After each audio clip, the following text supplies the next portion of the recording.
myself the luckiest man on the face of the earth.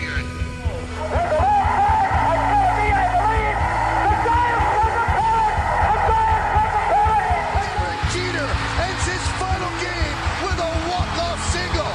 Here's a drive to left. That one is long gone.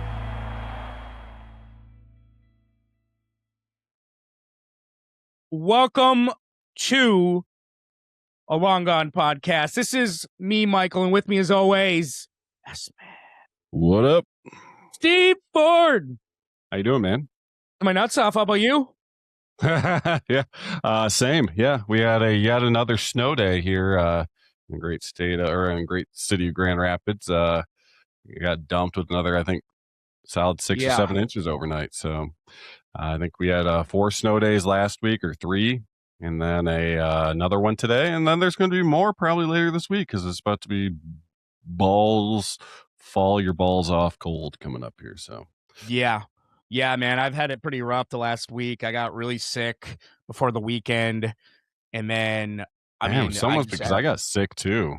Last week. I was out, man. Yeah, I was out. It was really hard to fucking function, push through it as best as I could. Car goes to shit, obviously, in the winter, so that's fun. It's just a and it's just not letting up, and it's tough too. I got dogs, you got kids. You don't want to put your kids out in this kind of weather when it's blistering cold. You don't want to put dogs out there that long when it's blistering cold. It sucks. There's not much you can do outside. Yep.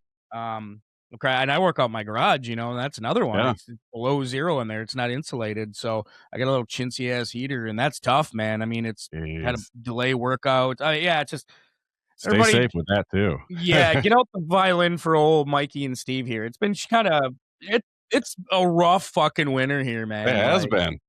I think we were complaining for years past. These past couple of years, the winters haven't been that bad, but this one's just been a kick in the crotch bad. Yeah, it's like an ex-girlfriend that won't go away. Yeah. I'll let her share those, right? Yeah, no, absolutely. And speaking of shitty. Yeah. How about this new Hall of Fame class? You hit the nail on the head here, man. I don't like it. I don't like it. I don't either. Andrew Jones, Carlos Beltran to join Jeff Kent. Yeah. Sign me up. I'll be tuning in July. Gross. Rolls eyes. Yeah. All right. So, we got to get into it. Okay. Jeff Kent made kind of sense, right? A big second in the 90s. He hit Steve and I have our benchmarks.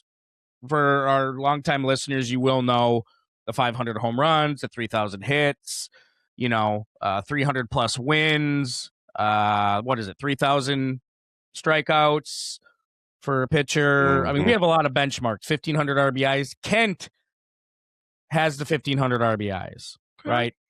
He has some accolades. One-time MVP. Okay. Yep.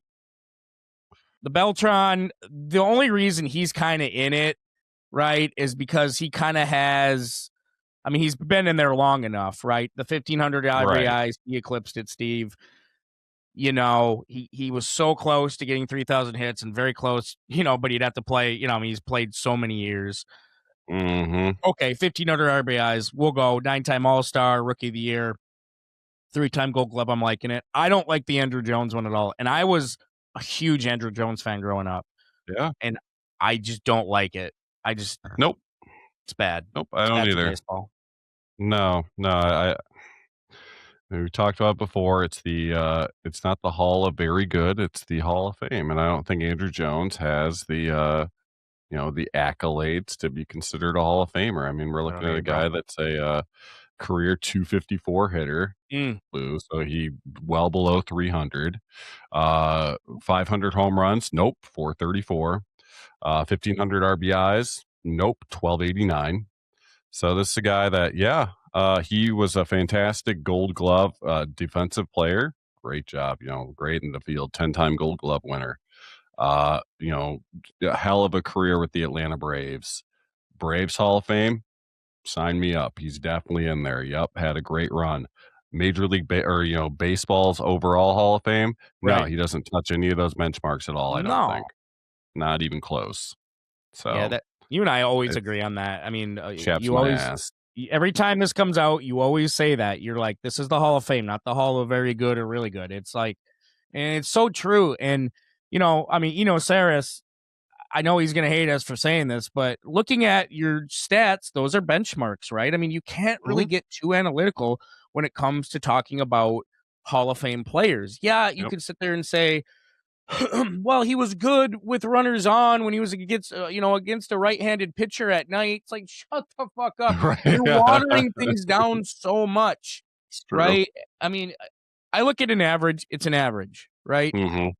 I mean, your best hitters in the game get on base 3 out of 10 times. 10 at bats. That gets you 300 average, and you consistently can do that, and you become one of the greatest hitters ever.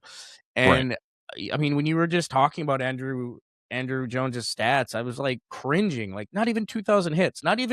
He doesn't even have 400 steals, right? And what makes him, I would say, a good looking Hall of Famer in terms of what we have is the 10-time Gold Glove, right? I mean, that's why he's in, basically.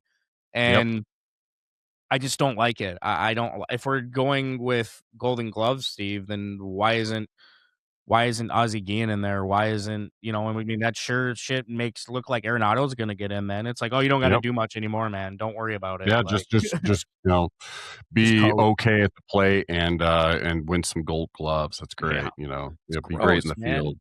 Yep. I don't like it, and I know they're doing it I don't to either. fill out these ceremonies, and it's gross. It's gross for baseball. Yeah. No, I know it looks bad if you don't quote unquote elect someone every year, but sometimes you shouldn't have to elect somebody because this just you're saturating the Hall of Fame. It's just it's a bad look, and yeah, it's a bad look. And the thing is, I loved Andrew Jones growing up. The Braves were my second favorite team. I have an Andrew Jones jersey somewhere. And I used to want to mimic the way I'd catch outfield flies, kind of like Willie Mays and Andrew Jones had that S to him. But the older he got, like, I just felt like he was selling out for power more, which is okay. For sure. Yeah. But it led to more strikeouts. And I mean, obviously that's why his strikeouts are so high, and that's why his average is so low. And I hate to throw Saris on this isn't against you, but I know you would look at that and say, well, it changed his game, right? So you have to put him in the Hall of Fame. Then why isn't Curtis Granderson in the Hall of Fame? Because he was just like that as a younger player. He was a contact hitter, and then he decided when he went to the Yankees, I'm going to change and become more of a power hitter. And he sold out for power. It's like, okay, well, then throw Granderson in the Hall of Fame then. I mean, it just doesn't make sense to me, Steve. It's just, I don't like it. I think it's bad for baseball, and you're really watering it down. And I know they're compensating for not letting PED guys in. That's why they're doing it. No, that's totally it. You're right on the money. Yep. They're not letting the, the quote, the quote unquote drug, people that cheated the system. So we're just going to let these guys who are really, really good, but not, but technically didn't cheat the system. We'll let them in. And it's worthless. It is, dude. Worthless, absolutely worthless. Yep. I mean, I don't think we're going to have a true Hall of Famer till Miggy. Yeah. No, I think you're right on the money. Yep. Yeah. Is Beltran going in with like a trash can with him, or that'd be he might as well, right? Like on his bus, on this plaque there, they have like a trash can with him, or like the trash can introduces him into the Hall of Fame. Like so Oscar the Grouch is the person introducing him in the trash can. He never liked his head touched. He was always a very particular guy. I mean, this era of baseball is crazy, dude. I mean, we're gonna look back, and I mean, PEDs really put a lasting effect. And then as we go further, right, some of the greatest hitters in today's game don't hit 300, and it's so analytical driven. So we'll look 10, 20 years from now when we look back at this, and those Hall of Famers are getting, or those players are getting in. You're going to see historically low averages getting into the Hall of Fame, and you're watering down the Hall of Fame, and it's just making it the Hall of what you said, really good. The Hall of really good. I'm going to make my way to Cooperstown to go see the Hall of Really Good. Yeah. Does he have a nice personality? Looks like he's in. Yeah. This is Mr. Congeniality right here. He's a Hall of Famer, all right? Yeah, we're going back to the 40s and 50s when they were letting in guys that just got to the World Series back in the early 1900s. You're on the Yankees, you're in. Yep. You're in. Cool. Wait, you're saying you batted behind Babe Ruth in 2 games? You're going in the Hall. Sign me up. You know what? Put him in Monument Park, too, all right? He had a lot of friends. Get him in. A lot of friends. The Veterans Committee. Have you heard of the Veterans Committee? Have you heard of the Veterans Committee? Phil Rizzuto has. And he Phil loves it. Rizzuto. Bill Mazeroski. All right. Oh, gross. Right. One day we're going to see Bobby Thompson in the Hall of Fame just because. Gosh. Insane, right. Oh, shit. So taking that anyway. into consideration, not a lot of headlines. I mean, we're kind of on the lull before the storm, right? I mean, the Tarek Skubal thing's kind of in the air. Yeah, nothing's going on with to free see how that agency. plays out. I mean, you're spanking my ass in free agent predictions, rightfully so. I've been thinking, and I'll just say this live. I mean, this is something that you and I would probably talk about behind scenes, but I'm throwing out like a maybe. Man, I think we should do like a Twitch channel one day. I think it'd be cool as shit. Dope, right? Like we play MLB The Show. Yes, like against each other, or do like yeah, online against each play? other, against other people, just us fucking just ripping on people. I think it'd be a fucking blast. Just shooting the shit and talking about things. Yeah. Or we do our similar one to like how MLB Tonight does their Around the League, where they sit there and watch games and make predictions. Oh, dude, that's such a great fucking idea. We should try and do something like that. Yeah, that is such a good idea, dude. Dude, that is a great idea. Like put on games and just talk about just like talk about what's going on there. Rip some people a little bit there. It'd be a lot of fun. What did they used to do on DVDs when they'd have director's commentary? The audio, the commentary during the movies and stuff. Yeah, dude, we're doing it. Dude, I'm putting that down. All right, I'm putting that down. That is such a memory bank. We pick a game once a month. And we just promote the hell out of it. Hey, if you want to catch us on such and such, Steve and I are going to, and we'll take like random games. We're not going to sit there and be like ESPN who does like, it's only going to be Yankees and Dodgers. Only Yankees and Dodgers. All right. That's a great idea. Fun, yeah. That's a really good idea. Interact with the chat. Maybe like pick up some cards or something. Like we have packs of stuff that we like rip during the broadcast and stuff. Be like a whole watch party type thing. That'd be great. You and I have talked about that before, opening packs on, and that's something we would do because for our listeners and our watchers, I mean, you watch the majority of this, we know, on the Underdog podcast, right? YouTube channel, which is great. We love Underdog. Yep. We love everything that they're able to help us with that platform. Great but numbers. Obviously, we're trying to raise our own YouTube channel as well. So fucking head on over there, everybody. Yeah, check it out. Yeah. That's a good shameless plug right there. Yeah, shameless plug. Yeah. So, but with stating that, Steve, before we hit the then and now, we're continuing it on this week with First Baseman. Let's kind of take a break here and go hear a word from our sponsors. Whether you're a casual collector or a seasoned card enthusiast, the Penny Sleever is your one-stop shop for all your card protection needs. They carry everything from classic regular sleeves and versatile top loaders in multiple thicknesses, 35-point, 55-point, 75-point, 100-point, and beyond, to premium magnetic card holders and specially graded card sleeves perfect for PSA and SGC slabs. Need resealable bags, team bags, vintage sleeves, or colored top loaders? They have over 71 products in stock, all priced to help you build and protect your collection without breaking the bank. And now they're offering an exclusive promotion just for you. First-time buyers can get 10% off their entire order with promo code LONGGONE. Just visit thepennysleever.com and use that code at checkout. Don't let your valuable cards go unprotected. Shop the Penny Sleever today and see why collectors trust them with their most prized possessions. The Penny Sleever.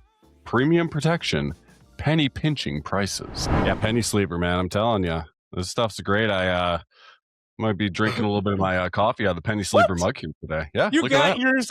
It's so snail mail up here in the UP. Yeah, well, in the fast pace here in the lower peninsula, we get stuff a little bit quicker here. So Can you hold that up? I want to see that mug a little bit. yeah. Oh yeah, that's sharp. And then nice on the other side, it's got like the cases and stuff. Yeah. Oh my God, it has your face. No. Yes. Yeah. Oh, that'd be nice too, right? And then plug in some of the products. They sent a lot of nice products they sell, and they have this really nice PSA. It's a aluminum case that you can put your PSA cards in. So I put that nice Tigers orange right there for my Mark Fidrich autographed rookie card there. Yeah, they call those slab bumpers that a lot of people like. Yeah, so you can find those on their website. Really nice. It's got it's all magnetic, so it's not like you don't have to deal with screws or anything. You just pop your card right in there, and then just strong magnets on there, sits together, and then prop it up. And like I said, it's got the nice tiger orange there. I appreciate them sending that great color. But what made you choose Mark Fidrich to put in there? Why was he the one to go into the penny sleever? Well, because Mark Fidrich is the man. Yeah, bird. Yeah. I think as of my PSA cards, it's probably my favorite one that I have the authentic autograph on there. And I think with the with the anti-glare and stuff on there, it helps. You can really see the signature and everything on there. So just a cool, nice looking card. Case works perfect for it. And I don't have it right here, but the tobacco sleeves, I collect the tobacco cards. I have some tobacco sleeves to put my tobacco cards into. You can get those on their website. So it's really dope. Great to have penny sleevers as a part of the sponsorship here, and check them out. Great products. So like I said in the ad, use promo code long gone and you get 10% off your first order. So check them out. Yeah, I mean I can't wait to get my stuff in as well. And I bought from them before, and I mean their shipping is really good. Everything gets to you when you want it, and they're really easy to work with. Their deals are pretty good. I mean, I hate getting shit. I hate getting dirty sleeves in the mail. Like I get tons of dirty sleeves all the time, and I know that's not a big deal to some people, but some people it sucks, right? Yeah, and I agree. The way they're sent, the way a lot of people will put like fucking tape on them when they're sending them out and stuff. That's so annoying. It is, because then you get those tape marks on them, and sometimes it can affect the card depending on what you have. Like sometimes they'll tape from the top. You're like, dude, what the hell? Yeah. One thing I like about penny sleeve, they work with like magnetic stuff too, with like nice magnetic holders, and like you were just holding up a bumper holder, bumper slab. And I don't know. I love partnering with them just because it's a product that we totally love. It's a product that we use and will continue to use. I mean, even if they weren't a sponsor, I mean, it's just something that just makes sense. Yeah. High quality goods, great customer service. I got a nice little handwritten note in there, when you get the products. So very well packaged, well shipped, and just a great product. Yeah. Yeah. So we're done jerking them off. There you go. Until next week. We really Steve and I are pretty passionate about the people we partner with. I mean, like market movers. I mean, the penny sleever. I mean, we only go with brands that we really do enjoy. So it's stuff we love to talk about. But in the meantime, this kind of leads into the Then and Now series. We're back. We're still into the 90s. We're trudging through. This week we choose our top 5 best first basemen of the 1990s. It's tough for me, Steve, man.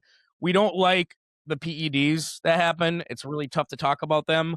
But they're talented. I mean, you can't. Yeah, you can't shy away from them. You can't. You're exactly right. I mean, I can't throw away somebody like hinting at for me, or like we're going to be talking about Barry Bonds in the coming weeks.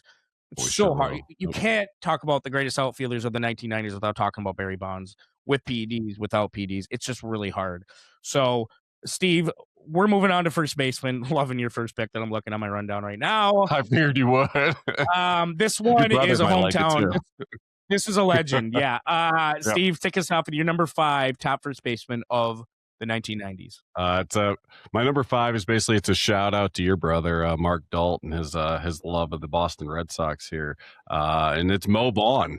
I mean, Mo Vaughn, just when you're playing the his stance there. I don't know if you guys played Bases Loaded in the 90s on NES. There's that big hulky power hitter there with that that great stance over the plate, and that's Mo Vaughn. I mean, it's a guy who had a great stretch there in the 90s where he was MVP in 1995, where he had 39 home runs, 126 RBIs. He did lead the league in, strikeout machine there. Don't get me wrong, very much a strikeout machine, but with power, you're going to get the strikeouts. But even with 150 strikeouts this season, he still had a 300 average. He had consecutive, a lot of times hit over 300 multiple times in the 90s. Just a great, power hitter there on those Boston teams. Then moved on to, the Angels for a couple of years to round out the 90s there, and then finished his career with the Mets. But just prototypical power hitter there. Could definitely hit him over the green monster in his time in Boston. And so, Mo Vaughn, he comes in for me at number 5. Great pick. I mean, we talk about heroes and legends. This guy's a hero, especially to Boston, who was really hard in the 90s. It was just had good teams, shitty teams, and a lot of their guys were like Mo Vaughn, Nomar, some of those guys. Nomar, yep.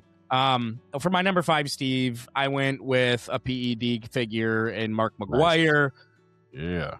Yeah, a lot of people thought, he saved baseball. I mean, in the late 90s, that's what it was looking like. And then obviously as we got to the 2000s, we found out what the scandal was. But Mark McGwire was kind of our type of hero in the 1990s, especially late 90s, where, when he came from Oakland, he went over to St. Louis and he took off. I mean, this was before Albert Pujols and all those guys.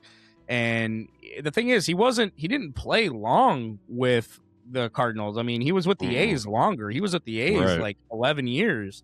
Yep. But mostly people remember him for the Cardinals and the home run chase in 98. And I mean, he's on my list alone just because of what he brought for baseball in the 90s, even though a lot of it was fugates. It was a guy that put up some serious power numbers. This is a guy that you would try to pitch around, and he was a really smart hitter. So I'm going to go with Mark McGwire, number 5. Love it. Number 4, let's go fight some crime, shall we? Hall of Famer here. The crime dog, Fred McGriff, is my number 4 pick right here. He bounced around the league a lot. A lot of people remember him for his time in Atlanta because that's where he won the World Series. But just a very durable player who could hit you ass loads of home runs, can get you 30 plus in a season, led the league in home runs a couple of times there, once in 92 and then once back in the 80s and 89 during his time in San Diego. Never won an MVP, but was always in the running for an MVP, usually top 10, top 5, that sort of thing. Best he finished was top 4 in 1993, but just a very durable, great first baseman. Part of that World Championship Braves team in 95, but just a solid average. Get over 300, knocking the runs. He wasn't overly going to strike out either. So he had the power, but he wasn't like, light the world on fire strikeouts like a Mo Vaughn, who was, getting 180, 150, 160 strikeouts a year. Sometimes have less than 100 strikeouts in a year, and usually in the low 100s for a season. So just a great player. Dope ass nickname with the crime dog. So Fred McGriff, he comes in for me at number 4. And what was the commercial? Who was he part of? The baseball clinic guy? Tom Mansky. There it is. Yeah. You. Most people remember him for that. Yes. You. Crime dog. Crime dog. I'm picking up where you left off. Number 4 for me is Fred, the crime dog McGriff. One thing I liked about him, he was somebody you can look up to as a kid. He was never in headlines for bad reasons. He was always a guy that was consistently good. He actually reminded me of a kind of like a Freddie Freeman, right? I mean, that we know today, just a leader of the club, kind of a quiet guy in a lot of ways. The Tom Mansky videos just picked up steam, which I just don't get it, but it's so funny. And Steve and I talked about the story of McGriff talking about that, him getting on that, because he was just doing a favor for a friend.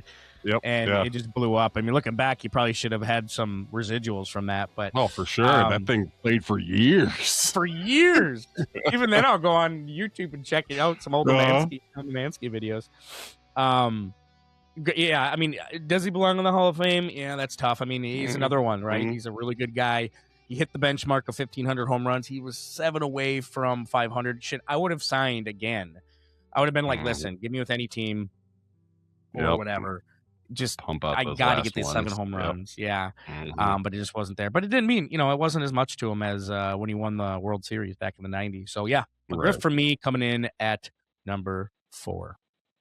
All right. Well, number 3, all aboard the Royd train here. It's Another Rafael. pointer. I did not do stare. Yeah. Oh, my God. Biggest lie that you could ever see in your life right there. I did not. I did not do stare. That's Rafael Palmeiro. He comes in for me at number 3. Yeah, you did do steroids. You did. You know what? You know what? So bad. Pummeled together some fantastic seasons too, though. All right. So you had the power numbers, but not only the home runs. I mean, the guy could smash them. 30. Eclipse 40 sometimes in a particular season. Some of his years in Baltimore, but he could also, get you the extra bases too. I mean, he led the league in doubles in 1991 with 49. So he could pepper it around the field.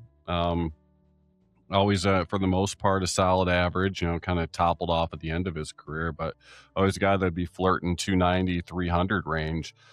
Didn't win an MVP, could snag it in the, in the field too. Won a few Gold Gloves, obviously Silver Slugger because of his fantastic hitting. But, the Roids helped him out though, I would have to say, but, still fantastic in the 90s there with Texas and Baltimore. So Mr. Palmeiro, you come in for me at number 3, and a dope mustache too, by the way. Yeah, he had a great mustache. He was a great player in his time for sure. Yep. I went with Jeff Bagwell. It wasn't confirmed he ever did roids. It's hard to say. You kind of question everybody during that time period, but especially his body, his way of walking. Yeah. I really do think a lot of people try to mimic his stance. He had that low to the ground, wide stance with his legs. And I remember Kevin Youkilis, I think, had kind of a version of that. There was a few players that had a version of Jeff Bagwell's stance, but he was a guy that had sheer pop. It wasn't the arms, really. He kind of had shorter arms. It was more like the legs. I always remembered just the powerful tree trunk legs Jeff Bagwell used to have. And it led to 449 home runs, a 297 average, and a little over 1,500 RBIs, which is a benchmark that got him in for sure. He won MVP as well in his time. And I mean, he had a killer campaign. I mean, God, 94 campaign was amazing. And I mean, he was just, he was good out of the gate too. And he was durable. He was really durable throughout his career. That's one thing I really remembered him, especially for being a first baseman. So Jeff Bagwell for me, Steve, definitely. I mean, I got to put him in. He comes in at my number 3. I'm going to sing his praises to the tune of number 2. I mean, rookie of the year, his first, year out the gate in 91, like you said, MVP, and in 94. I mean, 94, he had an OPS of over 1,200. I mean, like you said, durable. Was going to play almost every day. I mean, multiple years he played all 162 games, or high 150s, right around 160. And then 94 season, shortened season there, 116 RBIs, 39 home runs. You can get you 40 plus home runs in a season a few times as well. But could draw the walks too. I mean, I'm looking at a guy in 1999 led the league in walks, where he finished runner-up for MVP at 149 walks in that season. So just a powerful hitter. Like you said, I think the description's right on the money. Tree trunks for legs, just a masher on the diamond there. So Jeff Bagwell comes in for me at number 2. Great pick indeed. My guy coming in, I'm gonna go with my number 2 is Rafael Palmeiro. Yeah, good point on that. Yes. Yeah, I'm looking at where his stats took off. You could definitely see when he started roiding. Was probably like 90. I'd say 94. I'd say 94, 95. No, even before that. I'd say. Oh man, I mean, you could say 93. He probably started roiding because the numbers really went. 93. It's Roid Club. I mean, he was a 6. Yeah, I got the RBI, kind of an 80. Something RBI guy, and then he just bolted to the hundreds. Then he was hitting 30, 40 home run power from that point forward, starting in 1986. So, Rafael Palmeiro for me. Not much to say that you haven't already said, but just an all-around good hitter. Can hit for average, hit for power. Had a really good eye. I loved his eye at the plate. So Rafael Palmeiro for me at number 2. Number 1, I think we both agree on this, Mr. Eugenics Total T himself. Even a worse actor than McGriff. Even a worse actor. But a fantastic baseball player. Frank Thomas, he comes in for me and I believe for you at number 1. I mean, this guy went back-to-back on MVPs in 93, 94. We talk about, my number 5 with Mo Vaughn about how much that guy struck out. Frank Thomas didn't strike out. Just he could command the plate, work the counts, work the walks multiple times. In the 90s, he led the league in walks. I mean, in one season in 1993, he played 153 games. The guy only struck out 54 times. Multiple seasons of over 300. Not gonna lie, was he ever linked to steroids? He wasn't officially, was he? Yeah, because you can just see how his numbers took a huge topple, like right after 2000. Yeah, I mean, you could say once the Mitchell report and everything else came out, he was like, "No, I'm done." But he came out of the gate swinging pretty a lot, that's true. And I don't know, man. I don't know. I don't want to believe it just because when you look at younger Frank Thomas, he was still a big dude. He was still it wasn't a like big Barry dude. Bonds who just changed his whole body chemistry. Nope. I mean, this was a guy who was just big to begin with. Yeah, he was a big dude, kind of like McGuire. McGuire is big, and it's not like he got bigger and bigger, And another thing I'll say is he had more projectable power than McGuire and some of those guys. And you know what, Steve? He never hit 50 home runs in his career. Nope. And he had 15 home run potential. It was just always consistent through the 90s. Exactly. So consistent. I really do. I think he was on the up and up. I just have a feeling he was on the up and up. Yeah, I think so too. But just, video game like numbers I'm looking at here, OPS of over 1,200 in 1994. I mean, a slugging slugging percentage of 729 in 94. Yeah, just a behemoth of a player here. Just a raw, great talent. So Frank Thomas comes in for me at number 1. And I mean, he parlayed it into a fantastic broadcasting career and a eugenics total T guy. So, there you go. Yeah, number 1 for me for the exact same reasons. Frank Thomas is no doubt. And probably the Chicago White Sox best player of all time. Well, I think so, yeah. Yep, I agree. So let's move on to the then over to the now. Tough one. Tough. Yep, it was very, very tough because there are a lot of good first basemen right now. A lot of good first basemen. I'm going to lead it off here with a guy who, he just keeps going. He's like the little engine that just keeps going, and that's Freddie Freeman. He's older, but, he's coming off still a very, very solid season for the Dodgers. You're looking at a guy who, he's, 36, going to be 36 years old, but still a solid 295 average, 24 home runs. Another all-star campaign for him, top 15 in all-star or in MVP voting. He hasn't really had that bottom fall out on him yet, like a lot of players do when they reach their mid 30s here that we see. He just keeps chugging along, making all-star teams, putting up solid MVP like numbers.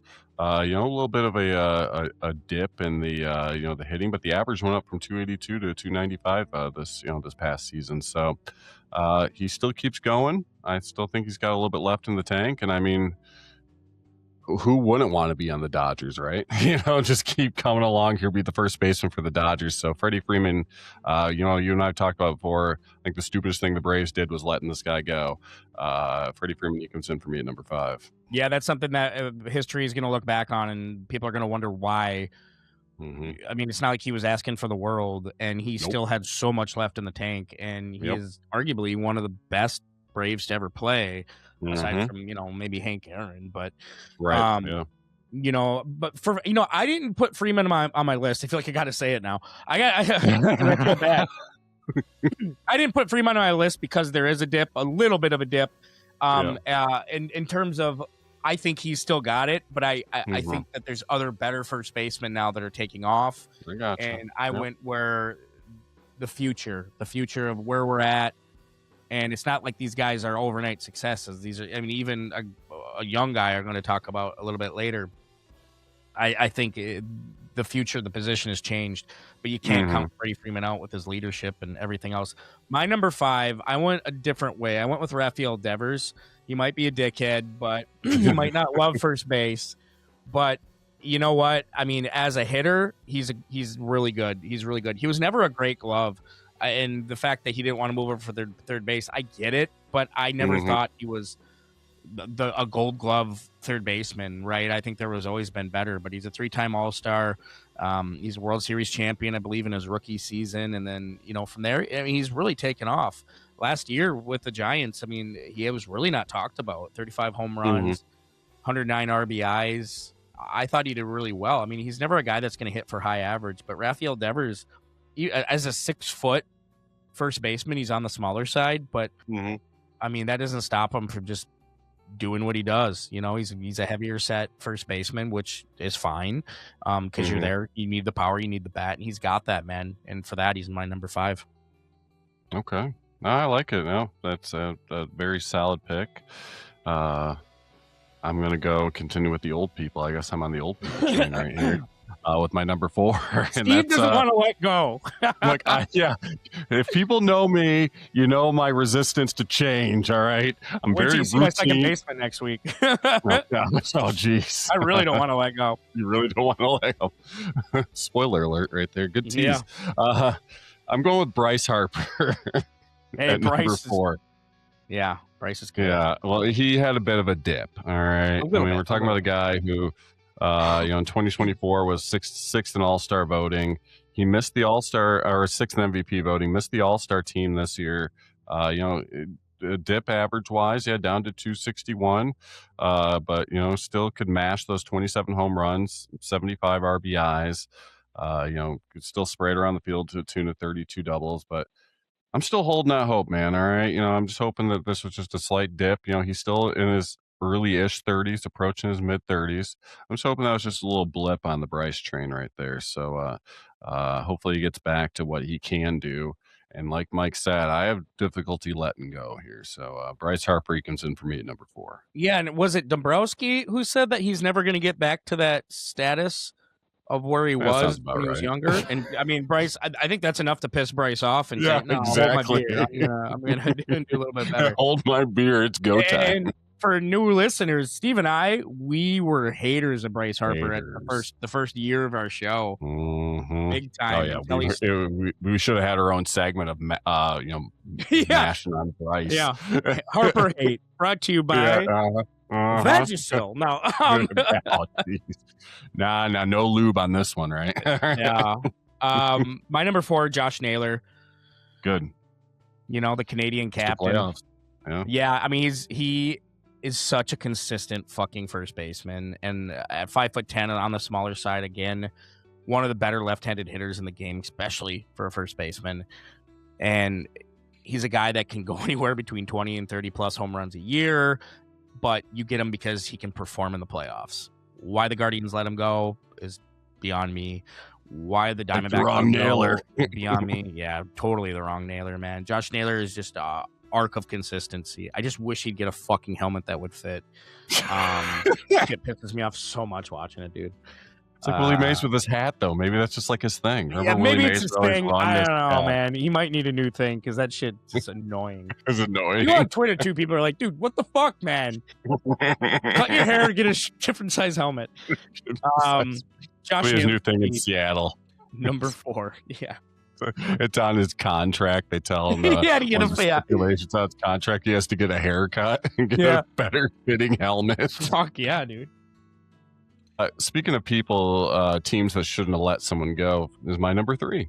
And it's Pete Alonso here for I can't believe I'm saying the Baltimore Orioles, Pete Alonso. Crazy, dude. It's crazy. We talked about Freddie Freeman leaving the Braves and how the Braves are stupid to let this guy go.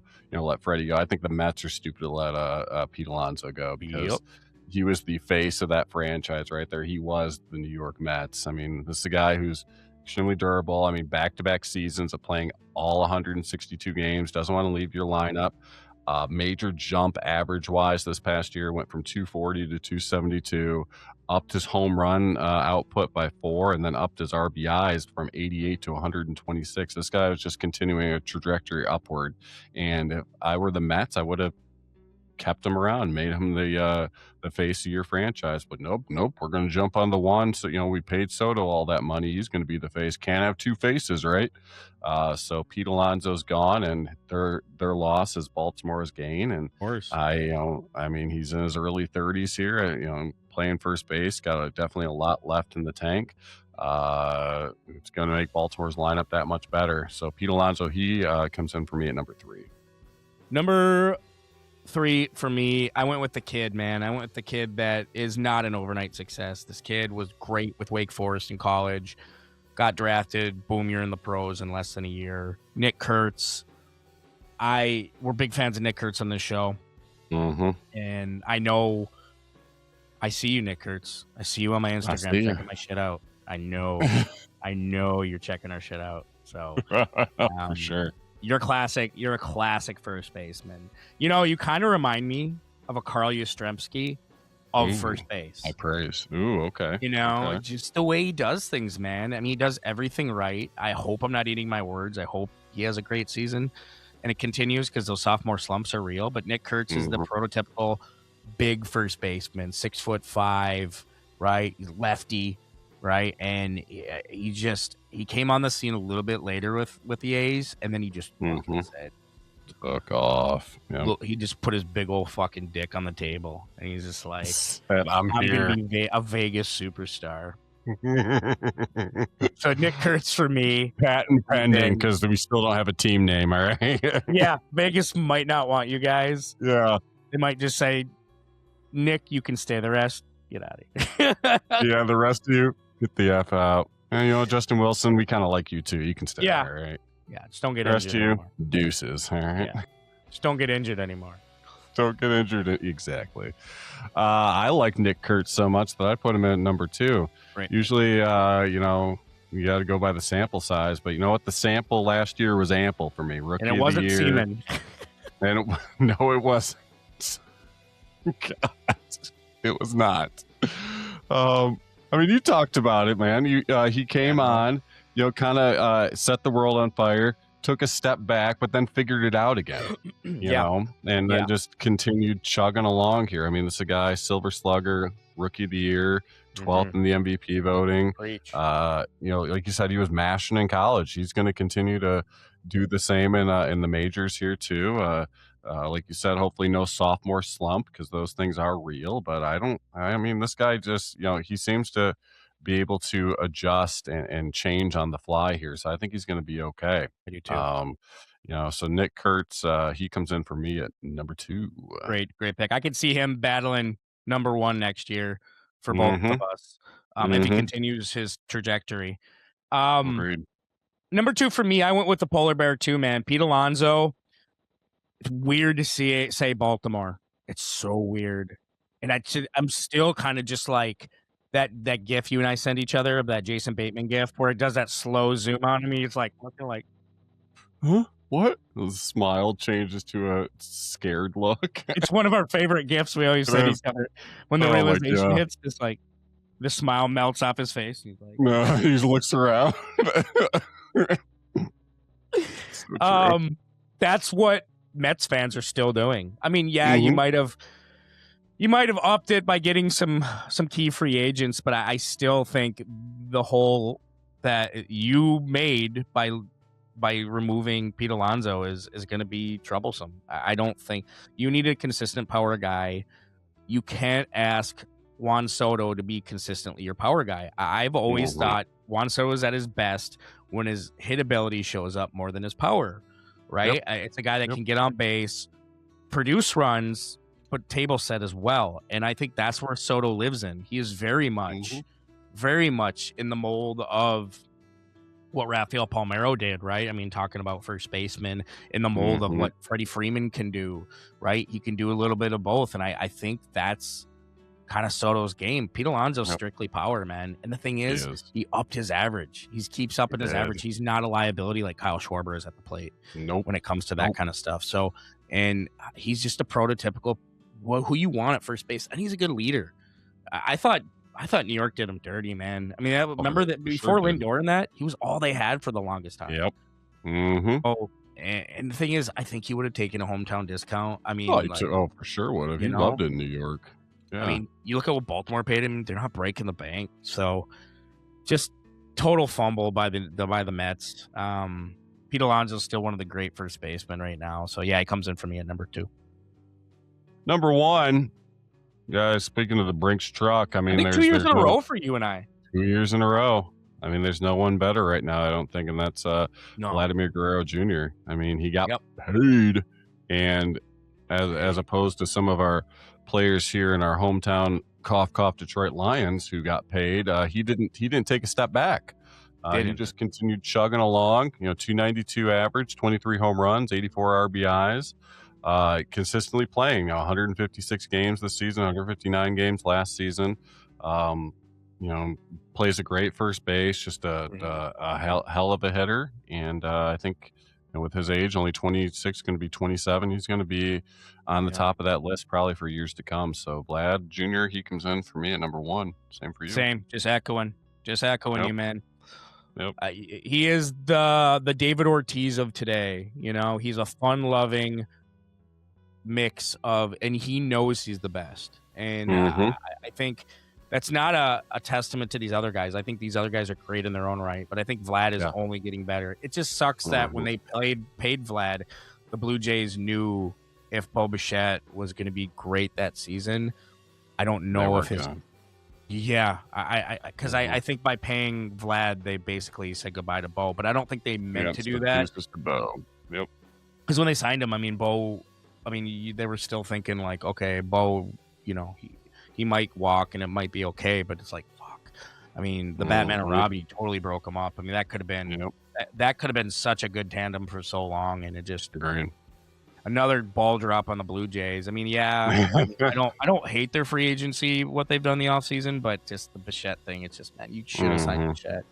But anyways, man, I mean, the Mets got him, so it was weird because the Mets got rid of Alonso, those whole things. So Vlad for me too, man. Number 1, no ifs, ands, or buts. I think he's been number 1 on our, at least top 3 in our list for the last 4 years. Yep. He's that good. He's that guy, man. He's that guy. Hey, you and I had a great fucking interview a couple weeks ago, right? We did. Oh, yeah, dude. I was wondering how you were going to like him. I was like, I knew, because you like everybody. It's not like you hate people we bring on. I fucking hate that guy. You know what? You actually, I remember when we got done with this podcast, you're like, he was fun. Like, you got to have, again, if you to say that means like you really connected with him. And he was...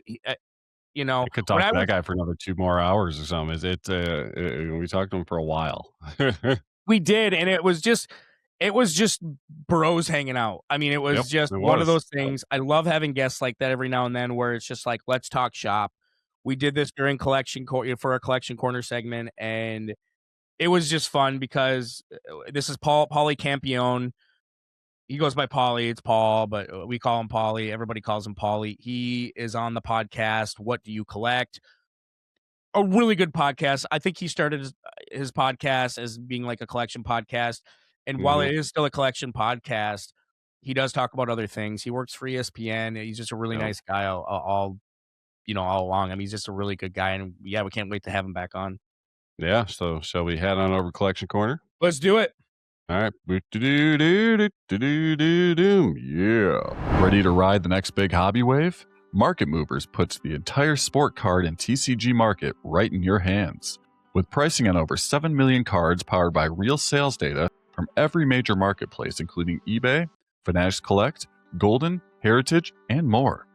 Track your collection on mobile or desktop and instantly see value and P&L by sport, year, player, set, or grade. Compare any cards side by side, monitor live price swings to spot trends early, uncover underpriced deals, and set custom alerts so you never miss a move. With Market Movers, you turn market data into smarter buys, bigger profits, and a stronger collection.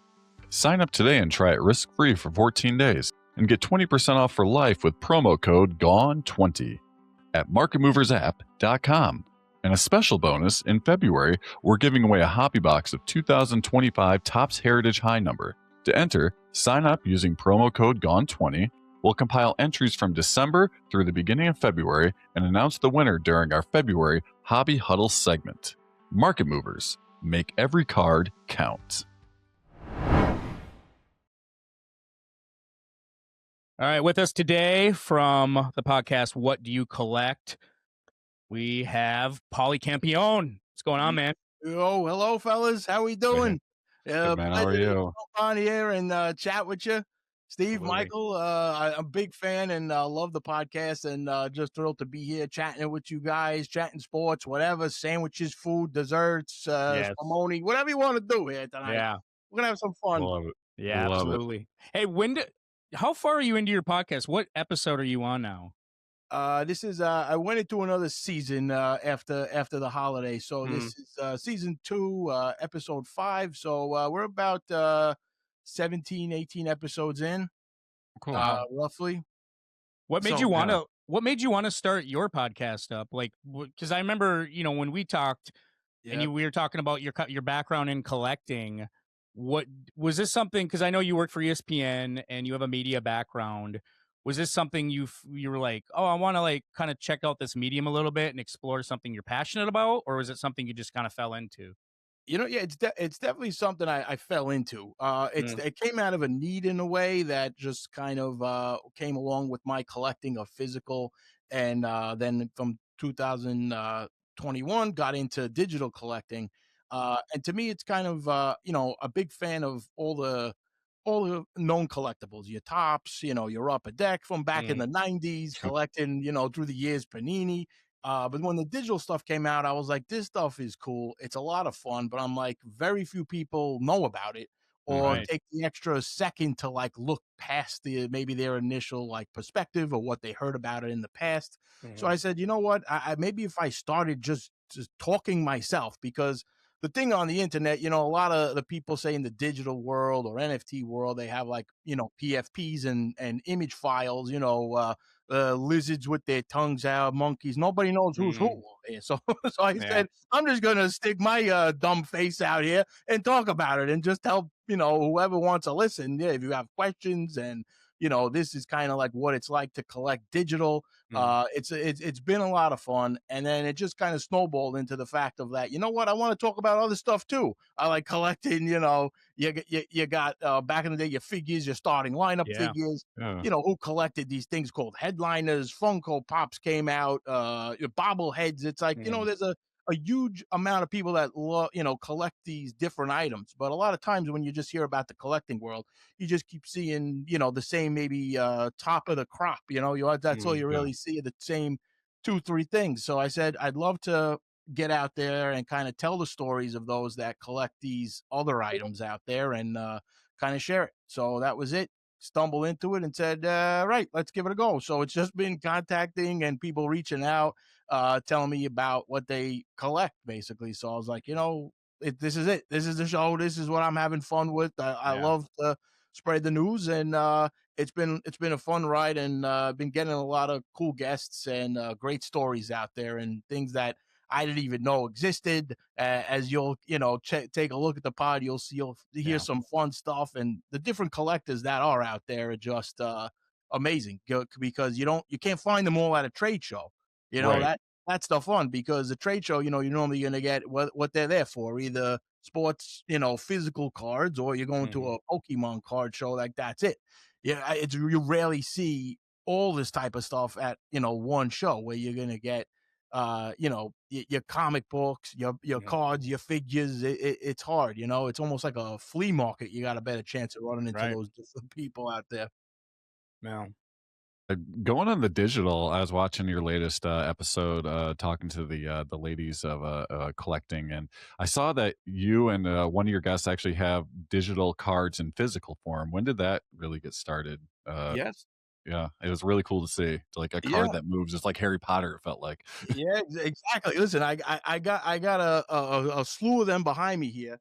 Let me see if I can grab one quickly. let's see. This is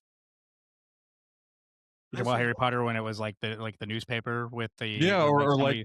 their cards. Remember, like the wizard cards, and they wouldn't always be sitting there. Yes. like Yeah. this type of Yeah, thing over here. So this here, yeah. let me see. This here, basically, it's the motion card that's behind it is NBA Top Shot moment. So this here is Allen Iverson, and it's a cool like autograph panel that just slips into this. As I asked the designer and the manufacturer of this to say, hey, I want to go to a autograph show. Is it possible to get like a treated paper panel that can go in so he can sign it? So this was something that when I met him in person, is the first time he saw something like I this, bet. and Yeah. he was taken back. We kind of had a good couple of minutes there. He was talking about it. I gave some of his people some of the info in case they were interested in finding out more about this kind of thing.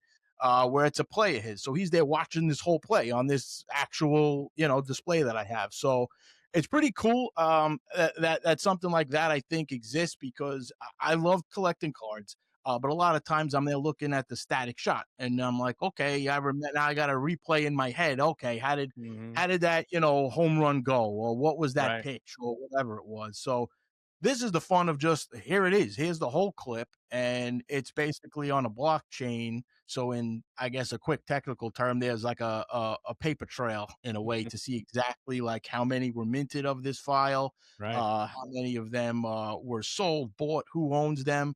So it's a pretty nice, I guess, feature to collecting because Yeah.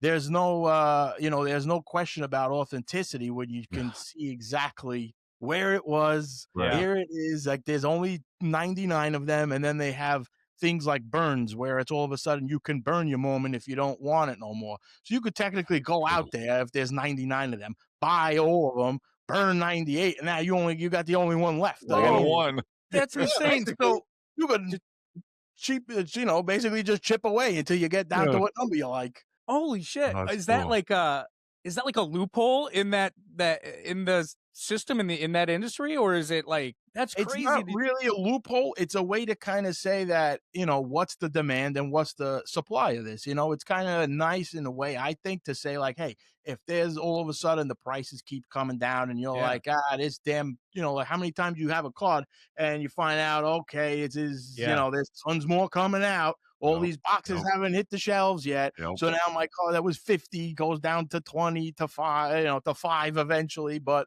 if you had the feature to say, you know what, I want this rookie card to have a little more pop, a little more value, you can, which people do, stack. And they basically go out there and just hoard as many of one particular item if they want to. But it doesn't mean to say that that's the last one that's ever, going to come out of that player. But if it's a rookie or their first specific moment that means a lot, then it's popular. But that also creates the the craze right off the bat, because if it's something where LeBron's like 50,000 point moment and that's there, he's not going to have another one at 50,000. Right. So either you're going hard out the gate for it, or you're like, well, that's all right, I can't afford it, I'll wait for just a regular one that comes out. Yeah. But Oh, for That's sure. like that's insane to me. So, because that's been my biggest knock with collecting, and that's something Steve and I have talked about. We love collecting, but the thing that I don't love is you have a million variations of one card, Saturation of it. Yeah. and if the physical form, good luck trying to say there's 1 out of 5, 500. It's like, yeah, I mean that's pretty good, right? But I want one of one. Well, good. You can't just go out and try to buy them all because good luck finding them. But the digital side of that's interesting to me. To me, that shows like that could potentially be more value if it got more popular in a way.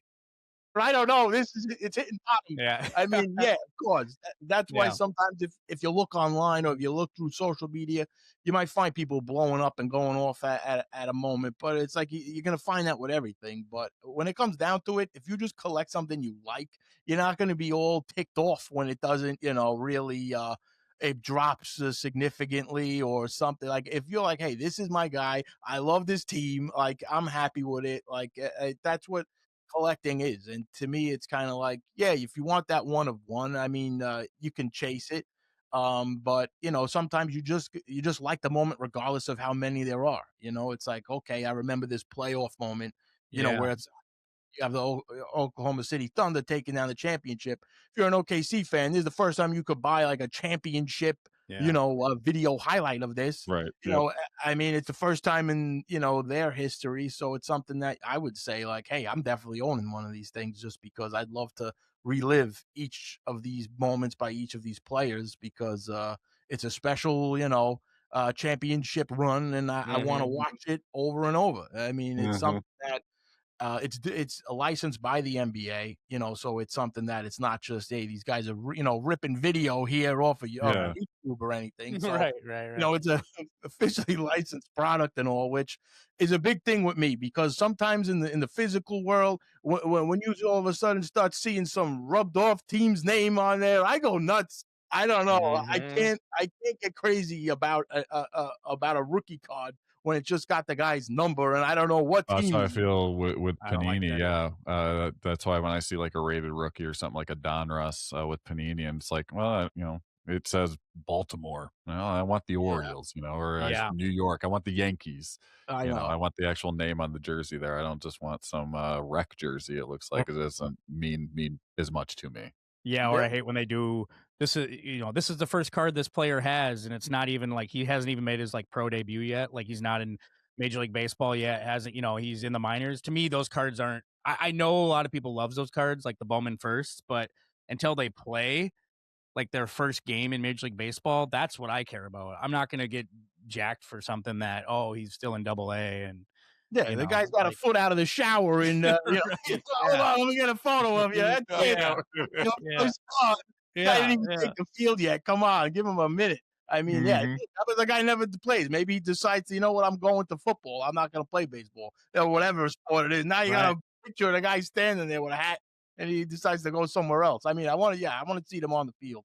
But in a way, it's kind of like altering, It's like how in the days, it's like if you drew a mustache on Mickey Mantle, people would say, "What'd you do? You ruined the card." But here, no, this is okay. Yeah. What is this? Yeah. It's defacing in a way. I mean, yeah. If you're thinking about it, but I mean, look, everyone collects what they like. So it's like, for me, if I'm going to stack something in a case and spend, $1 on it, it's got to say what team the guy plays for, For sure. Yeah. And, just looking at collectibles, you've been talking to a lot of people. What do you think are some underrated collectibles that people are, collecting right now? I mean, like I said, the digital stuff, there's a thing out there. I mean, I just told you about NBA Top Shot. There's another digital collectible called Disney Pinnacle. Yeah. To me, it's kind of underrated, the most underrated, I would say, because like obviously there are things that are out there for the craze. Like I've been to some, Comic Cons, I've been to Fan Fest, the Bitcoin conference. So I've seen some, different collectibles that are out there and have talked to the Labubu craze and things like that. Yeah, asked my daughter about that. Yeah. But I don't know. Some of them you might see. I don't know how long term it's going to be. But for me, the Disney Pinnacle is a long term thing where I'm like, these mint sizes are so small right now because a lot of people haven't heard of it.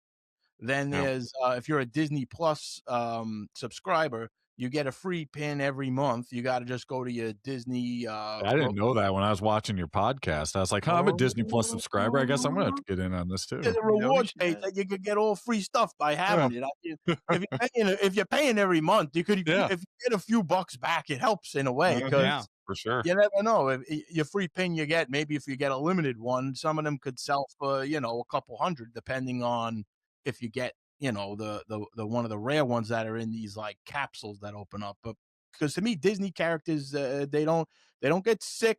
They don't ruin their careers. No, they're not getting injured. Peter Pan's been out there for quite a while flying around. So, I mean.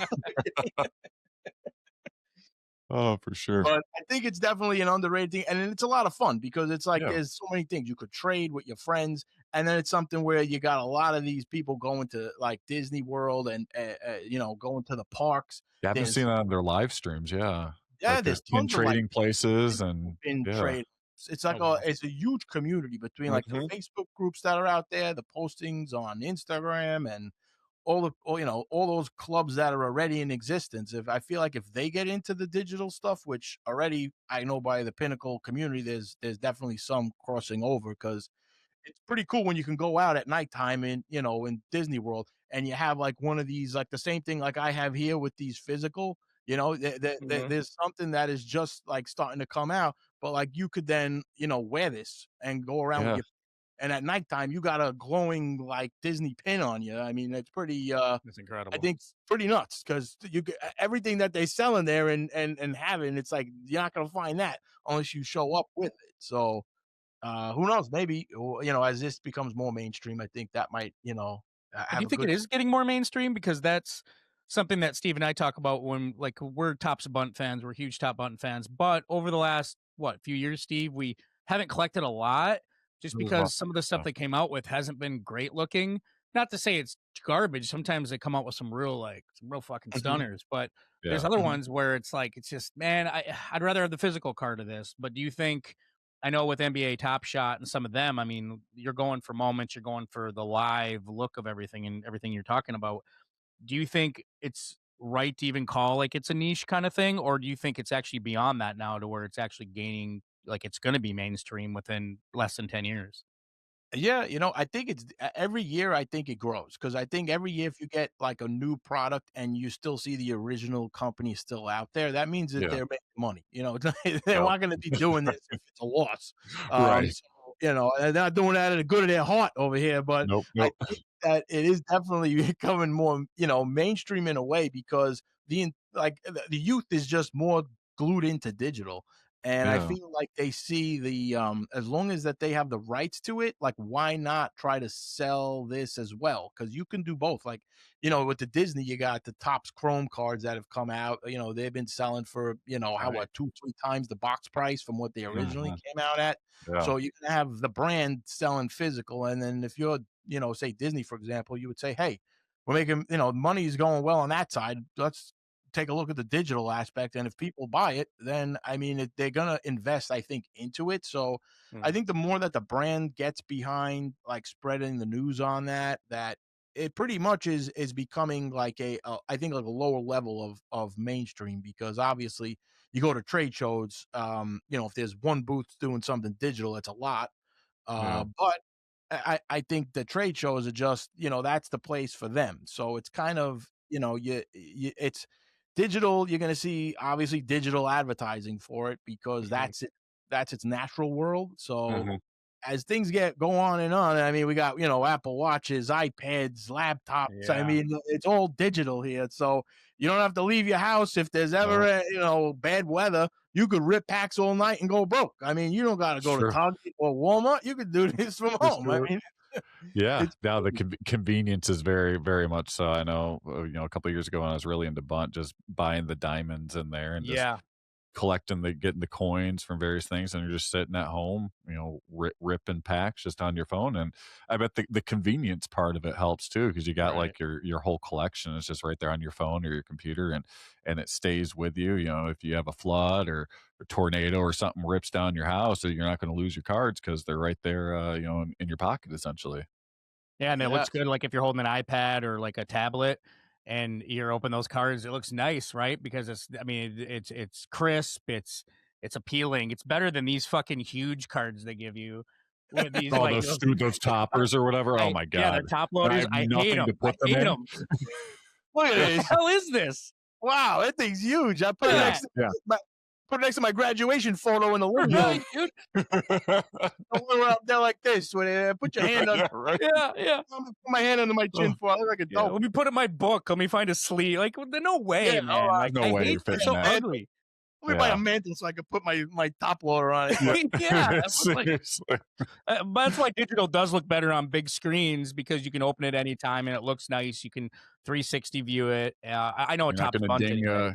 you're not gonna mess up the corners on a, digital card, right? No. And that's what I love too, is the aspect that you don't even have to go get it graded. This is it. I mean, you Mhm. can't tell me my number 4 is any different than your number Yes. Mhm. 5.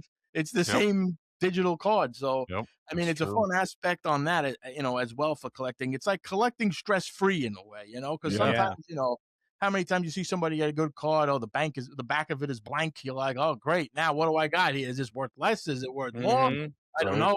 know. The way Is it a how it's cut. defect?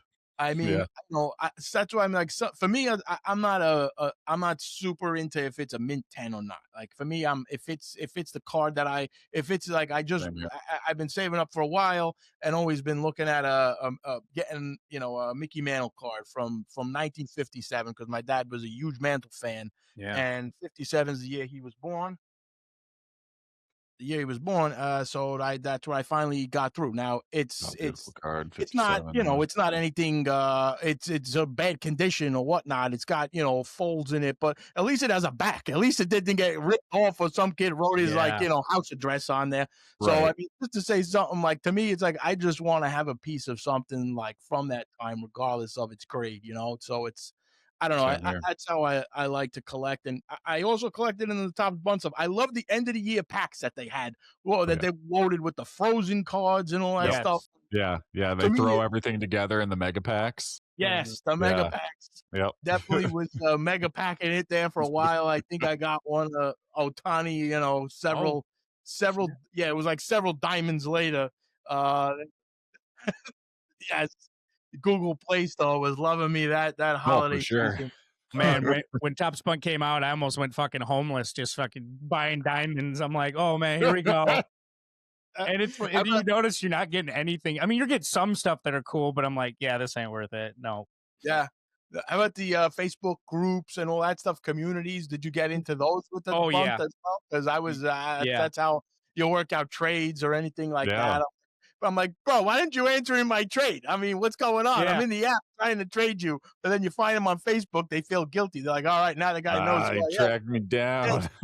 Trade me now, buddy. Come on. I like when people bitch about the trades, like all the time. Or on like Top the Spunk community. ratings. It's so funny, man. They're like, We're gonna give you 2 stars. look what this douchebag offered me. What the fuck, man? And I just laugh. And the guy will like sometimes will answer back like, well, hey, you were offering me this, and then they get this like mini fight going. You're like watching it live. Well, I love it. I like that part because it's kind of like brings you back to like, you know, a kid and trading right there. We are. Yeah. Which kids try to get away, you know, and fleece you, and which one's gonna, you know, just be normal. It's like you gotta at least, you know. I fleeced a kid or two. Yeah. I mean, what are you gonna do? Listen, he converted it though. He got your Twinkies out of the deal. There you go. Yep. I'd always like to do when making a trade and the person didn't know what they'd have, and I'd bust out the Beckett from my backpack and be like, "Oh, you just traded me this card. It's going for $10. I only gave you a card worth a quarter." Oh, God, man. Nice, yep. Yeah, there was. I mean, there was the Beckett and what was the other one? There was like not Tough Stuff. There was some other company that was always higher, and some guys in the shops always pull that book out, and I was like, "Get out of here with this book!" I know that book's always like way probably off. has a butler. Yeah, probably. You guys rich enough to have a butler, you know. yeah.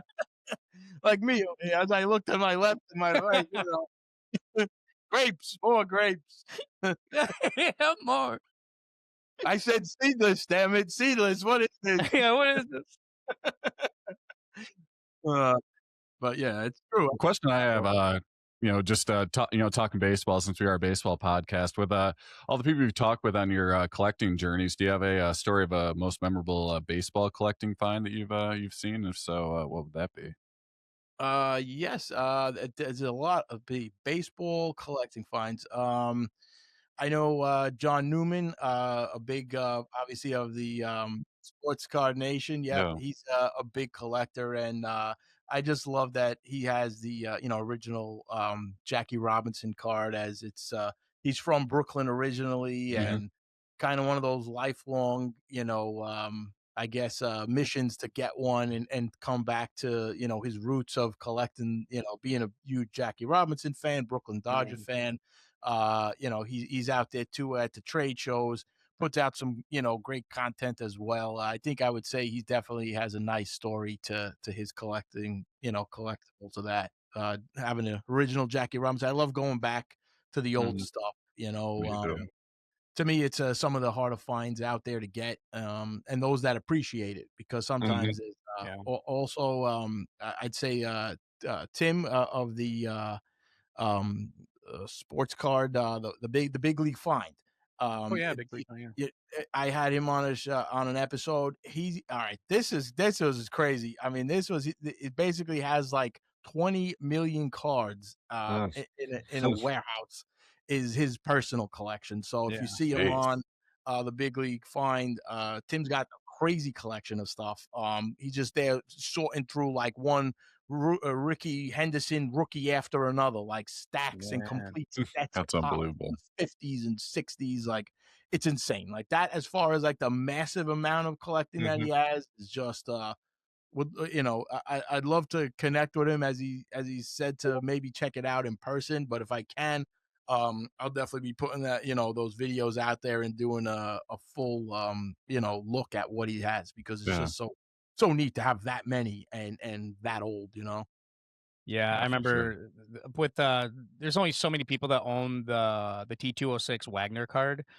And I remember when I was doing my doc to begin with, I ended up, I tried to get a hold of one of the owners. And I was able to get a hold of one of the owners, and he has the T206 and he has it in a safe, and he has hired security to guard it.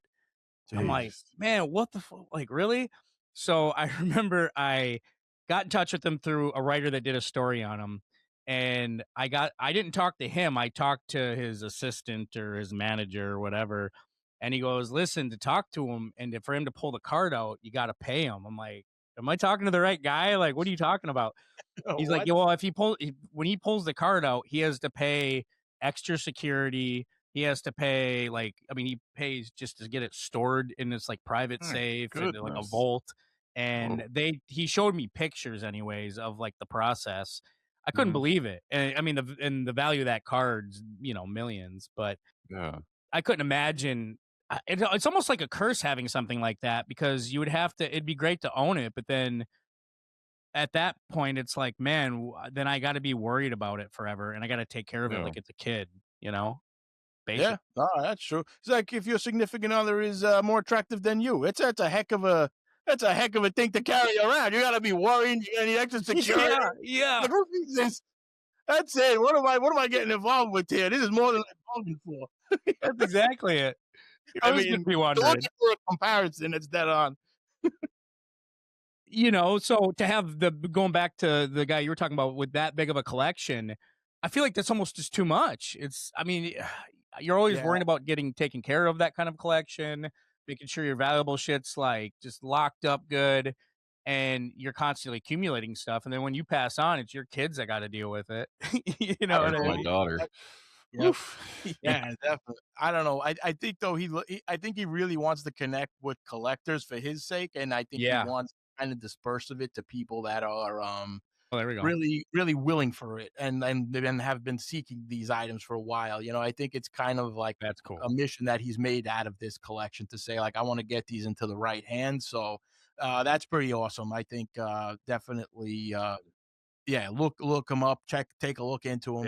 We'll definitely maybe try to all connect to do something in the future or whatnot. But he's a great dude, and definitely nice to see somebody like that has the heart for collecting, because you know that when you hear them talk about it, if somebody's out there just to flip or make a profit, or if somebody is like, hey, I just love this and I love how people admire it, and they just are just like off of your passion, you could just see their eyes light up. So to me, I see that a lot. I see that a lot when I'm out getting autographs for like players and stuff. So I'm in it just for the collecting and just for my own, personal. But then I'll see the people around me who will have like their binders of all the same card just to, sign all the way down the line. I'm like, I just want one for me. Yeah. And it's usually that's the one that the players will gravitate towards more, as the people that they know are not looking to flip it, just the people that are, looking to collect for them, for themselves, for the love of it. So yeah. But the people who do flip it, I mean, I do respect those people too, in terms of it's a hustle for them, right? And they constantly got to see where the market's at. They're constantly trying to get the cards that they want to flip it. And it's like, I mean, sometimes it's their some of them it's their livelihood. I've run into people where it's like, man, that's what they do for a living. And to me, that would be so stressful. Yeah. Because the market is in collecting, the market's never just great and it's never bad. It's always like this. It's just all over the place. I mean, you could have a great card and then in an instant, it could be nothing. Like, remember Wander Franco? Everybody was buying Wander Franco like it was the next Yep. Ohtani, and then he was a dirtbag, and then Yep. everybody's like, "Oh, fuck this guy," and now his cards mean not like they're not even worth the paper they're printed on anymore. It's That's very insane. true. Yeah. Yeah. But it's hard. It's because I mean it's hard too. Because even if you collect in sets and things like that, you're like, all right, I got to hold on to this guy just because he's a Right. set. Oh, now what? Well, now what do I do with this?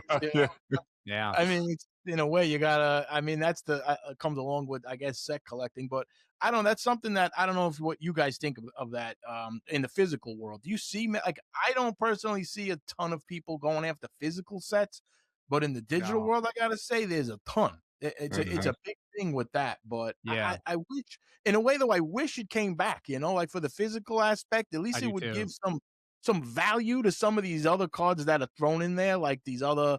You know, like special inserts. Like right now, you can't even get $1 for some of them. But it's like nobody wants all the sets of whatever this is. Like Flaming Joes, and it's like, all right, the Flaming Joe. There's 12 of them, but nobody wants. Nobody. Like, Nope. What the heck? Yeah. No. I agree. Like I don't know where in the collecting history we went from checklists to nobody wants these. Like it happened somewhere, I would say in the late 90s. I don't know. Say the age of the internet. I'd say that's where it kind of happened, because I'll still see when I go to shows. You got the older folks that'll be sitting there. They'll have their binder, their like notebook, and they'll be going through the commons of like the older sets, from like the 60s and 70s, and they'll start looking through to see which ones they need to complete their sets. But like I said, a lot of this newer stuff, though, no one's really jumping after it. I'll say this, going to the amount of shows I have in the last 5 years, and this might be a hot take, and if you guys think it's like, I don't agree with you, just say it. I've met more dickhead old owners, like guys who have been collecting forever. They're so like, there's so many, like, they're just arrogant compared to like people like us, were kind of, like, yeah, like, what do you got, man? Like, oh, that's a cool collection, Like I go to some of these shows, these guys are all just like, sitting there with their arms crossed and just watching everybody go by, and then you like check out their table or whatever, and then you ask them a question and they kind of give you like a schmarmy fucking like.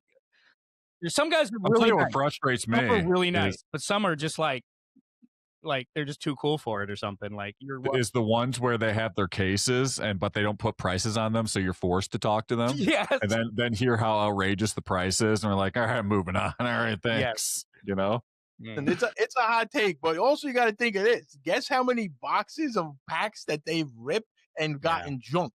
Like if I sat there for even a week and opened up box after box of a losing profit, I'd probably have that same look on it and ringing my doorbell, looking to buy something. I'm like, hey, stay away from my You're junk. Watching your money just go down the drain.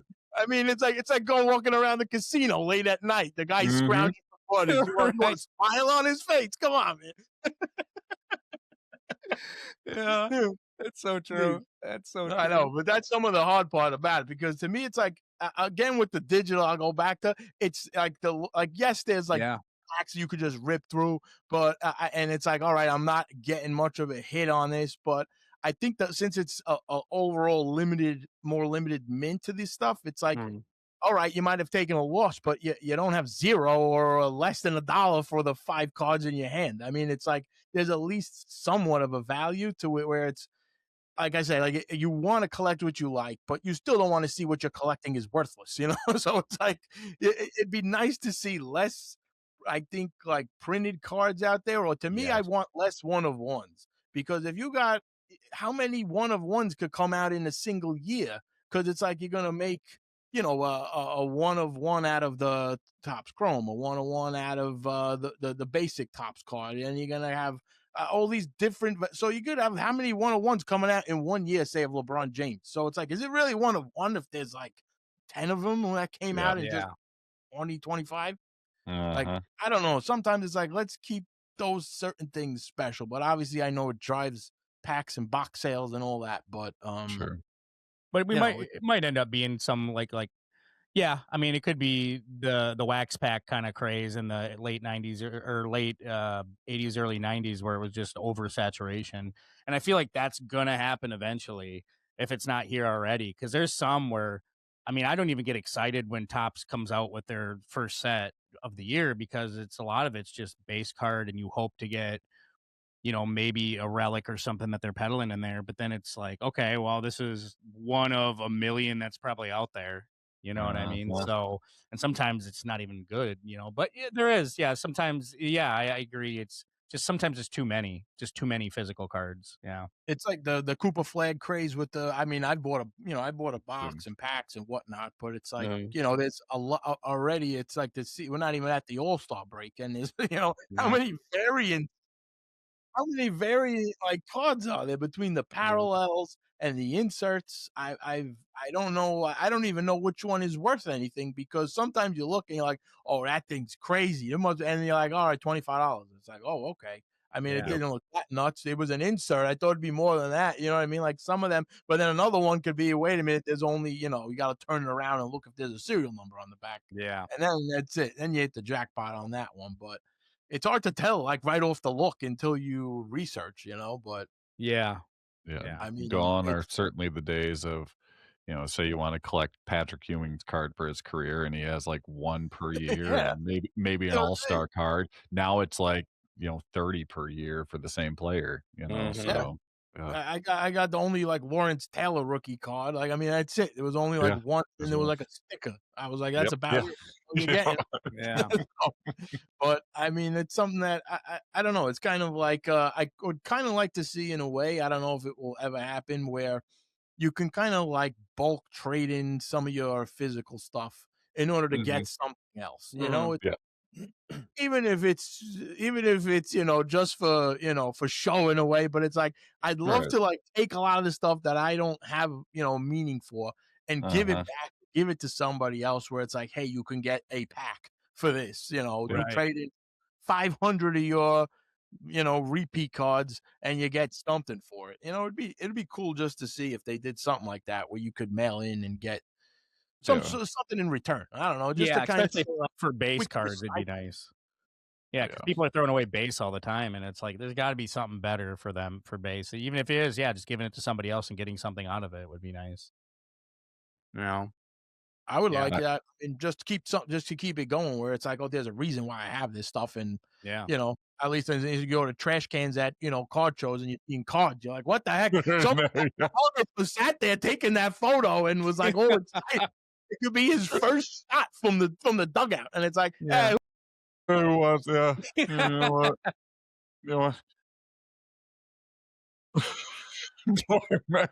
This is right in the trash. My big gig finds it in the trash can. Supposed to put me on the map.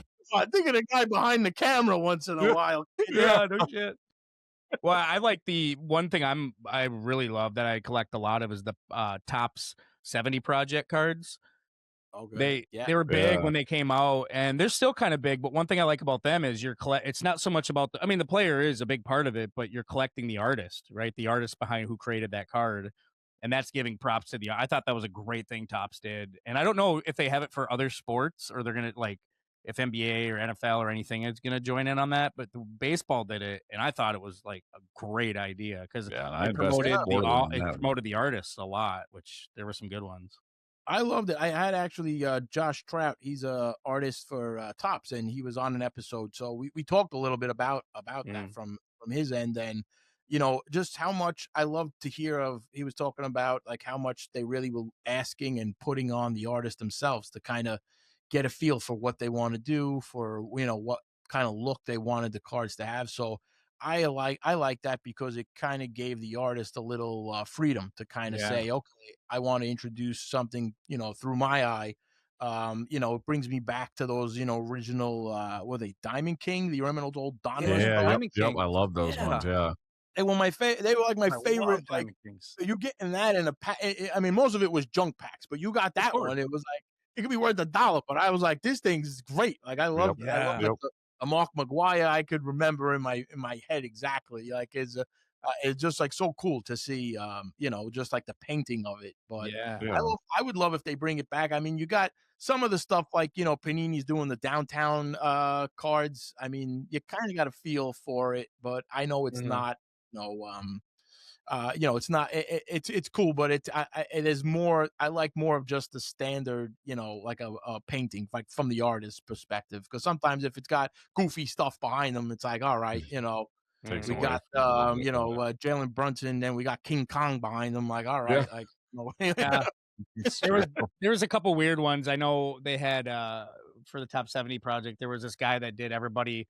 He gave him like lizard faces, and I thought that was fucked up. But that was just the artist's style, and he did it with everybody. Like the Willie Mays had this All right. Venus flytrap face. I'm like, my it's gosh. ugly as shit, but all right, cool, man. But listen, I don't know Willie would have collected it. Yeah. But yeah, I don't think so. But some of them are just awesome. I mean, Deion Sanders had a card that The was Randy Johnson one that I showed you, man. You saw the duck hunt one?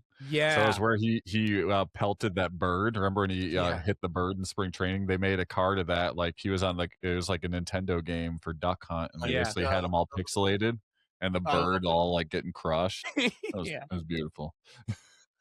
yeah, like I think they did like a limited like Field of Dreams a couple cards sometimes too. Like Yeah. I like Stanlot.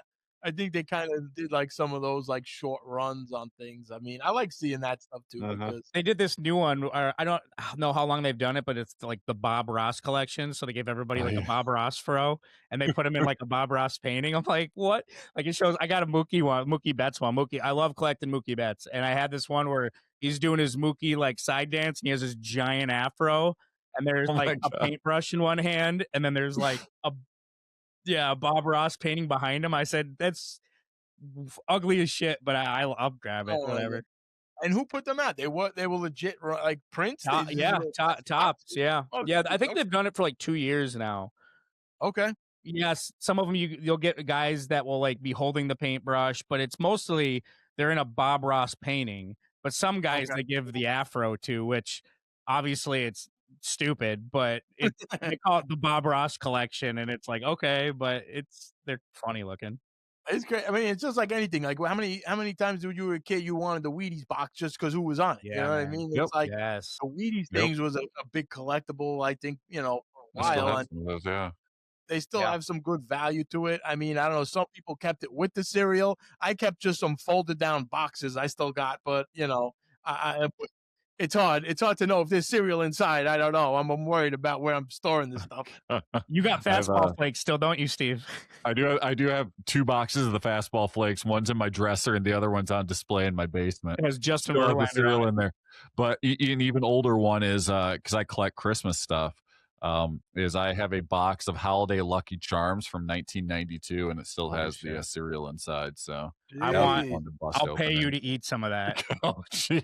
Hey, there we go. We got to do that one on a live episode. Yes. Oh my god! Nice bowl of cereal, just like What those marshmallows taste like at this point? 34 years later. Damn. I'm a big collector of Christmas stuff too, but anything I bought had to move or sing. I was like, this thing's got to do something. I don't know. I'm not like. I saw on your show electronic ones and stuff, but you got those nutcrackers, right?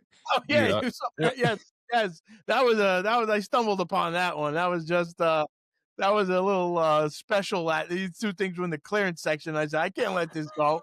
So I don't know the whole story, but I'm there basically. I know how to get them home. These things were like 8 feet tall, and I said I got 2 of them. So there I am. I got my Lexus convertible. I put the roof down. I throw one in. I leave the other one at the store, and I'm like, I'll be right back. Not alone. It's a 20-minute drive for me to get home down in New Jersey. So I'm at the light. I got this thing sticking out. I got cars on the side of me just laughing. I'm like, whatever. I got to get this thing home. I wasn't even like smiling because I was like, the store's going to close. I got to get the other one. And it's heavy as hell. So I'm dragging it out. I got to get it in. Then I go. Oh my God. I got to pick up the other one. It was like a frantic rush for me to get these things. But now that they're in the house, every Christmas, I put them out there. I don't even put them outside because they're too nice. I'm like, I'm putting them next to the tree. So they just stand there. Oh, yeah. Soldiers. I was going to say. You go to the bathroom in the middle of the night, you almost see, they're standing guard. Moment, they're just looking at you. And your kids are going to remember it. They're going to be like, remember Dad, those fucking nutcrackers? Like, you got to keep that, To hire them as security for the Hannes Wagner card, Yeah. Put those babies out. Yeah, those guys, that's it. Winston and Churchill. That's their names, these two guys. Oh, that's Oh, cool. that's so cool. That's so cool. Thanks, Paulie. I appreciate you being on. Everybody be sure to catch his podcast, What Do You Collect? When do you release that normally? What are your release dates usually? Is it weekly? Yeah, it's bi-weekly on Bi-weekly. Tuesdays. Bi-weekly on bi-weekly Tuesdays. on Tuesdays. So, yep, we got just take a look at whatdoyoucollectpodcast.com. That's the quick way to go to all the links and everything that you need. Most of the show, obviously, it's all on YouTube. But every other Tuesday, you could tune in, get a new episode, and any comments and any what you want to see in the future, shoot it my way. Let me know, and we'll always try to get out there what people are looking for. Thanks, Paulie. Appreciate you having you on, man. And yeah, can't wait to have you. Got to come back. That was fun. Yeah, you're a lot of fun, man. Thank you. All right, a pleasure to be here. Thanks, man. Thanks so much. See you. Thank you. Bye. All righty. With that, shall we get the candles out and celebrate a birthday? Yeah, let's do it. All right. Well, looking online, one of my favorite cards of this guy would probably be his 2010 Topps, number 212. I've said it the past couple of weeks, Mike, how January is the most depressing month of the year. Well, you can't find many Hall of Famers at this point, and we didn't find another baseball Hall of Famer. We did find another Venezuelan Hall of Famer, though. Yeah. And it's a happy birthday to White Sox and Tigers great and Venezuelan Hall of Famer Maglio Ordonez, born on January the 28th of 1974. Career averages for Mags. I mean, you look at this, I'd put him in the Hall of Fame right now, right? 309 career average, 2,156 hits, 294 home runs, 1,236 runs batted in. I mean, he's right up there with Andrew Jones. Why don't we put this guy in the Hall of Fame, right? Not quite in the home runs, but the average is up there. The very similar runs batted in, very similar in hits, right? I mean, if we're going to, dilute the Hall of Fame, let's put Maglio in there now too, huh? Do it. Well, fuck it. Yeah, he had a good moment or two. Well, he had a good moment or two. Remember, Tigers really ate it up with that hair. I think they had a Maglio Ordonez giveaway where it was like his hat, and then his hair coming off of it. Dude, you great act hair. like you're Maglio. Yeah. But like I said, spent his career between two teams, the White Sox and then the Tigers. Obviously, had that great walk-off home run to send the Tigers to the World Series 2006. He was a 6-time All-Star. 3-time Silver Slugger Award winner and an AL batting champion in 2007. He was elected to the Venezuelan Hall of Fame in 2025 via the Contemporary Committee. A little trivia on Mags. During the 2007 season, his .363 batting average was the highest in Major League Baseball. He finished the season as the AL batting champion, was the first Detroit Tiger player to accomplish this feat since Norm Cash in 1961, and the last Tiger to hit for a higher average was Charlie Gehringer in 1937 when he hit .371. Yeah. Love Mags. Yeah, Love I Mags. do too. Had a great stretch there. It sucked the way that he went out. I remember he shattered his ankle sliding into home, I think in 2010.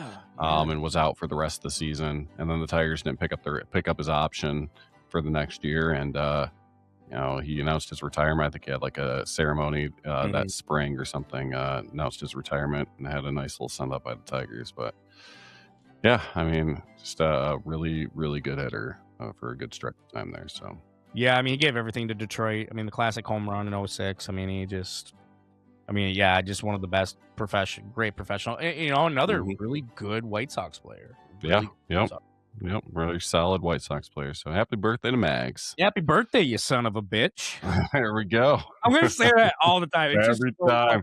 Do a compilation of it too. Yeah. It'd be fantastic.